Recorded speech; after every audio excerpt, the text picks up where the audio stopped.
جب انور نامی بندے کی تلاش میں یہ لوگ نکلے، انہوں نے مبینہ طور پہ ڈی پی او کو بھی شامل کر لیا تھا اس میں، ڈی پی او بہاول نگر کو. ڈی پی او بہاول نگر نے بھی ان کو تن کے رکھو والا، جو یہ لفظ بڑے خراب ہیں، میں پتہ نہیں کیوں یہ استعمال کر رہا ہوں، لیکن اس کا جو معنی بنتا ہے، جو مطلب بنتا ہے، وہ یہی تھا کہ بس یس. تو وہ آگے جب انور کے گھر پہنچے، انور کے گھر پہ انہوں نے ریڈ کیا، اور وہاں جا کے انہوں نے انور سے 1,00,000 روپے کا مطالبہ کیا.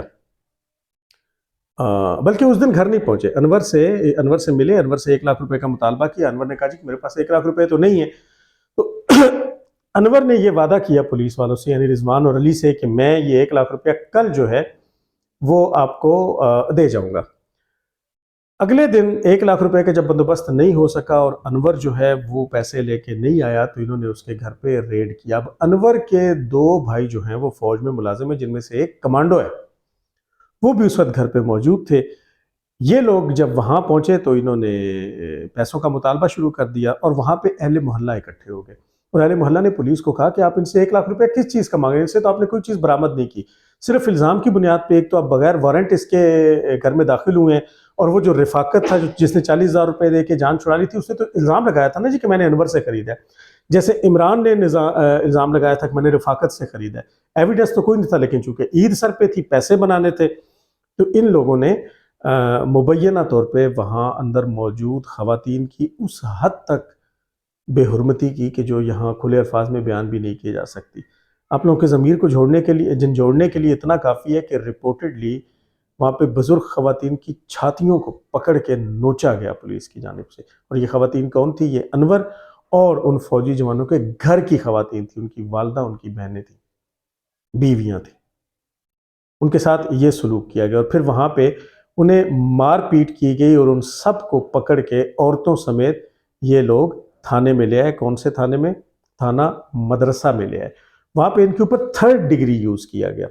فوجی جوانوں سمیت یہ جاننے کے باوجود کہ وہ فوج کے لوگ ہیں، انہیں کسی سے رابطہ کرنے کی اجازت نہیں دی گئی. ان پہ 3rd ڈگری کیا گیا تاکہ ان سے پیسے جو ہیں وہ بٹورے جا سکیں.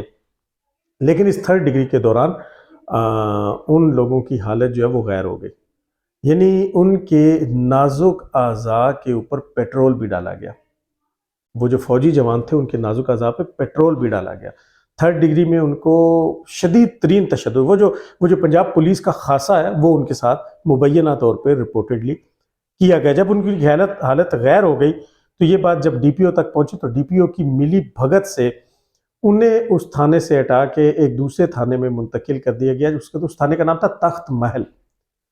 تھانہ تخت محل کے ایس ایچ او نے جب یہ دیکھا نا کہ ان کی حالت تو بہت زیادہ خراب ہے، اور یہ تو الٹا مصیبت جو ہے وہ ہمارے گلے پڑ جائے گی، اور اس کو یہ بھی پتہ لگ گیا کہ یہ تو فوج کے لوگ بھی ہیں، اور پولیس بغیر سرچ وارنٹ کے داخل ہوئی ہے، پولیس نے 3rd ڈگری بھی کی ہے، اور عورتوں کی بے حرمتی کی ہے، اور چادر اور چار دیواری کا جو تقدس ہے اس کو پامال کیا ہے. تو ایک رات رکھنے کے بعد تخت محل تھانے کا جو ایس ایچ او ہے وہ ان تمام لوگوں کو اسی زخمی حالت میں، اسی بری حالت میں بہاول نگر کے تحصیل ہیڈ کوارٹر ہسپتال پہنچا. اس سے پہلے ایک بات یہ ہوئی کہ وہ جو لوائقین تھے انور کے گھر کے، جو آس پاس کے اہل محلہ تھے، انہوں نے ہائی کورٹ کے اندر ریٹ پٹیشن دائر کر دی. اب اس کی خبر جو ہے وہ رضوان کو بھی ہو گئی، ایس ایچ او رضوان کو ہو گئی، اور اس کے ساتھ اس کے ساتھی علی کو بھی ہو گئی، اور ڈی پی او کو بھی ہو گئی. اور ان کو اس بات کا ڈر تھا کہ اب ایسا نہ ہو کہ عدالت جو ہے وہ ریڈ کر لے. تو عدالت کے ریڈ سے بچنے کے لیے انہوں نے اس کو مدرسہ کے تھانے سے تخت محل منتقل کیا تھا. اور تخت محل کے تھانے دار نے، وہاں کے ایس ایچ او نے، ان کی حالت کے پیش نظر کہ وہ اس کے گلے ہی نہ پڑ جائیں، کیونکہ اس کا تو اس سارے معاملے سے کوئی تعلق نہیں تھا، وہ انہیں ٹی ایچ کیو چھوڑ آیا تھا. ٹی ایچ کیو میں جب چونکہ وہ نسبتاً آزاد تھے تو انہوں نے پھر اپنی یونٹ میں رابطہ کیا، اور یونٹ میں جب رابطہ کیا اور اطلاع دے دی گئی فوج کو، یعنی وہ جو ایس ایس جی کمانڈو تھے اور وہ جو ساتھ دوسرے آدمی تھے جن کا تعلق بھی ملٹری سے تھا، پاک آرمی سے تھا، وہ آ گئے. اور آنے کے بعد پھر ظاہر وہ فوج کے لوگ تھے، حاضر سروس تھے، اور اس طرح کے واقعات پاکستان میں پہلی مرتبہ نہیں ہوئے. جنیجو کے دور میں بھی یہ واقعہ ہوا تھا جب ایک شغلی قسم کے ایم پی اے نے ایک کیپٹن صاحب کے موٹر سائیکل کو ٹکر ماری تھی، اور اس کے بعد جب کیپٹن صاحب نے ان سے شکایت کی تو انہوں نے سڑک کے اوپر ہی کیپٹن کی پٹائی کی تھی. لیکن اس کے جواب میں جب کیپٹن نے اپنی یونٹ میں جا کے شکایت لگائی تھی تو کیا ہوا تھا؟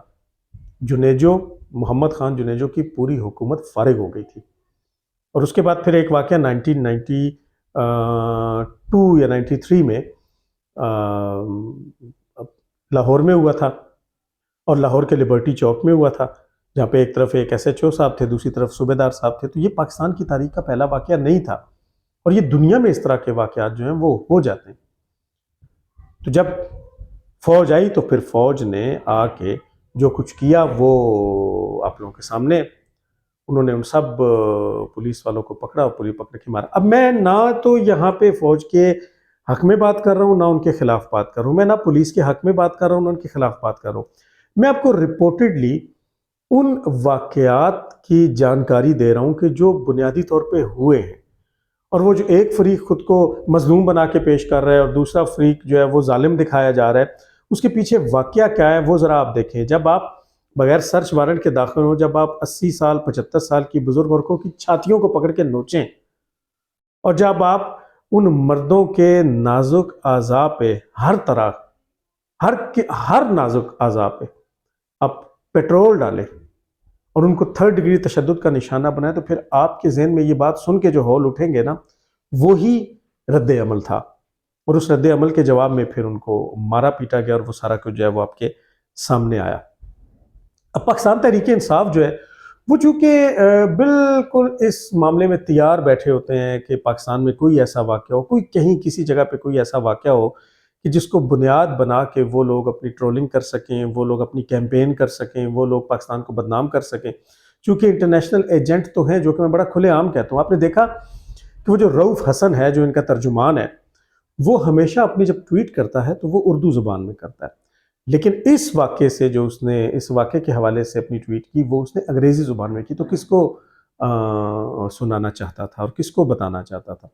کون تھے وہ ماسٹرز کہ جن کو یہ اطلاع دی جانی تھی کہ پاکستان میں تو یہ ہو گیا، اور فوج اتنی ظالم ہے کہ وہ اپنے ہی لوگوں کو چڑھ دوڑی، اور وہ اس نے بھاول نگر کو فتح کر لیا ہے، اور اندرون پنجاب سے فتوحات کا سلسلہ جاری ہو گیا. سارا آپ نے دیکھا کہ پی ٹی آئی کی جانب سے ہوا. حماد اظہر کو دیکھیں، حماد اظہر کی ٹویٹ ہمیشہ اردو زبان میں ہوتی ہے، لیکن یہاں اس واقعے میں حماد اظہر نے انگریزی زبان میں ٹویٹ کی. کیوں؟ کہ اپنے ماسٹرز کو، اپنے آقاؤں کو، اپنے آباء و اجداد کو جو کہ انہوں نے بنا رکھے ہیں، یہی بتانا تھا کہ پاکستان کے اندر تو بہت بڑا ظلم ہو گیا اور یہ فوج جو ہے وہ بڑی ظالم ہے. تو وہ چونکہ اس طرح کا کوئی بھی موقع ہاتھ سے جانے نہیں دیتے، تو یہ تو ایک بڑا زبردست موضوع تھا جو پاکستان تحریک انصاف کے ہاتھ آ گیا تھا، تو وہ کیوں کر اس سے پیچھے ہٹ سکتے تھے؟ تو انہوں نے یہ سب کچھ کیا. وہ جو معید پیرزادہ ہے جس نے اپنے مرے ہوئے باپ کی لاش کے پاس جا کے مرے ہوئے باپ کے مردہ ہاتھ کے اوپر سیاہی لگا کے جائیداد کے کاغذات پہ انگوٹھے لگوا لیے تھے، اور کیمرے میں دیکھ لیا گیا تھا، اور پھر یو اے ای کے اسپتال میں وہ پکڑا گیا اور گرفتار ہو گیا تھا، وہ معید پیرزادہ. یعنی پیرزادہ کے بجائے آپ کچھ اور زیادہ اس کے نام کے ساتھ لگائیں اس حرکت کے بعد. اس نے بڑے کھل کے ایک ویلاگ کیا. شہباز گل جو ہے وہ بڑا الٹی چھلانگیں مارتا رہا، صابر شاکر جو ہے وہ بغلیں بجاتا رہا، آفتاب اقبال جو ہے وہ خوشی سے ناچتا رہا. تو یہ جتنے بھی ٹریٹرز ہیں، یہ جو غدار ہیں، جن کو آج بھی دیکھیں نا کہ جو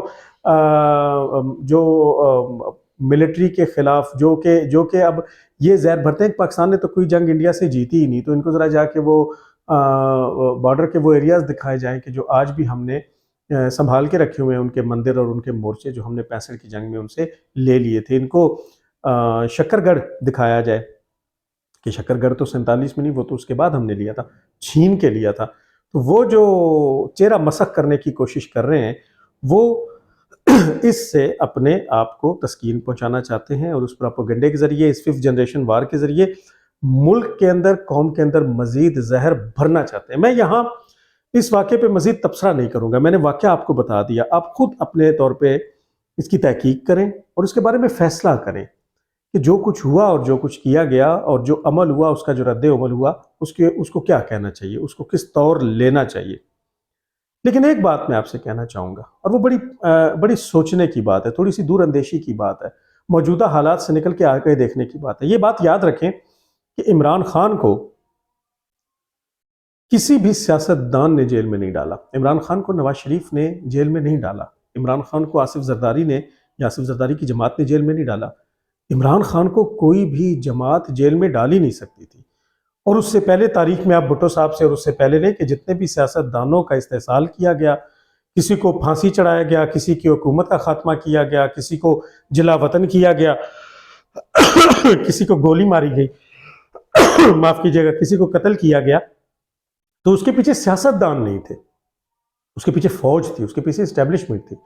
عمران خان کو سیاستدان تو جیل میں ڈال ہی نہیں سکتے، اور نہ ہی عمران خان بطور سیاستدان کسی دوسرے سیاستدان کو، چاہے وہ اس کا کتنا ہی سیاسی حریف یا دشمن کیوں نہ ہو، جیل میں ڈال سکتے ہیں۔ جیل میں ڈالنے والی اسٹیبلشمنٹ ہوتی ہے، تو جیل میں عمران خان کو فوج نے ڈالا ہے۔ اور یہ بات بڑی واضح ہے کہ پرنٹ کے میڈیا کے لیے، الیکٹرانک میڈیا کے لیے، اپنی کیمپین کرنے کے لیے، اپنے پروپیگنڈا کے لیے عمران خان اور تحریک انصاف کا بیانیہ کچھ بھی ہو، وہ جتنا مرضی نواز شریف کو چور چور کہیں، وہ جتنا مرضی شہباز شریف کو گالیاں دیں، وہ جتنا مرضی زرداری کو ڈاکو کہیں، لیکن یہ بات سچ ہے کہ عمران خان کی جو اصل مقابلے بازی ہے، جو اصل ٹسل ہے، وہ کسی سیاستدان کے ساتھ سرے سے ہے ہی نہیں، وہ پاک فوج کے ساتھ ہے، اور خصوصاً جنرل عاصم منیر کے ساتھ ہے، وہ جنرل فیصل نصیر کے ساتھ ہے، جس کو وہ ڈرٹی ہیری کہہ کے بلاتا ہے، وہ ISI کے ساتھ ہے، وہ سٹیٹ کے ساتھ ہے۔ سٹیٹ نے ہی عمران خان کو جیل میں ڈالا ہے۔ تو جب سٹیٹ نے عمران خان کو جیل میں ڈالا ہے، تو عمران خان اور عمران خان کے حواریوں اور پروپیگنڈا بریگیڈ جو ہے،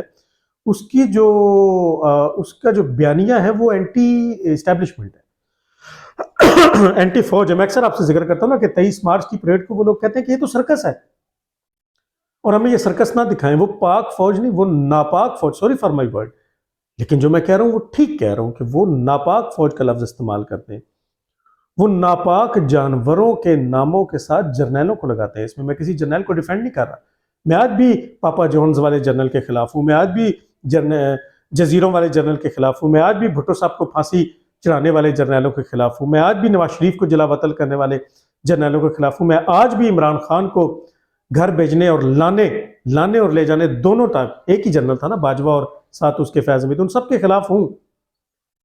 لیکن یہ ان سب کو نہیں کہتے، انہوں نے جب 9 میں کیا تھا تو یہ ان کے گھروں میں نہیں گئے تھے، یہ جنرل باجوہ کے قریب بھی نہیں پھٹکے تھے، اور نہ ہی آرمی ہاؤس کی جانب گئے تھے۔ انہوں نے عام سپاہیوں کو ڈنڈے مارے تھے، گالیاں دی تھیں، شہداء کی یادگاروں کے اوپر جوتے برسائے تھے، اور شہداء کے مجسموں کو جلایا تھا، اور پاکستان کے قومی ہیروز کے منصوب جہازوں اور ٹینکوں اور توپوں کو نظر آتش کیا تھا، اور کور کمانڈر ہاؤس میں گھسے تھے، اور وہاں کی عورتوں اور مردوں کے لباس اور ان کے انڈر گارمنٹس کے سائزز جو ہیں وہ حسان نیازی کی قیادت میں انہوں نے سامنے ہوا میں لہرا کے اس کی بے حرمتی کی تھی۔ تو یہ ان کا بیانیہ ہے، اور یہ اب اسرائیل پہ حملہ کرنے کا مشورہ دیتے ہیں کہ جناب، تو پوچھا تو ان سے ہے کہ جب تم لوگوں کی 4 سال کی حکومت تھی، فلسطین تو تب بھی اسرائیل کے ہی قبضے میں تھا، تو اس وقت تم لوگ کوئی سرکس نہیں لگتی تھی، بلکہ تب تو تم لوگ پاک فوج زندہ باد کے نعرے لگاتے تھے، اور یہ جو ناپاک فوج کہتے ہو تب تو پاک فوج کہتے تھے۔ اور یہ جو اب پاک فوج کے یا اسٹیبلشمنٹ کے یا ایجنسیوں کے کیمرے لگانے اور خفیہ ریکارڈنگ کرنے پہ اعتراض کرتے ہو، تب اسی کو ڈیفینڈ کرتے تھے، تو تم لوگوں کا بیانیہ تو یہ تھا۔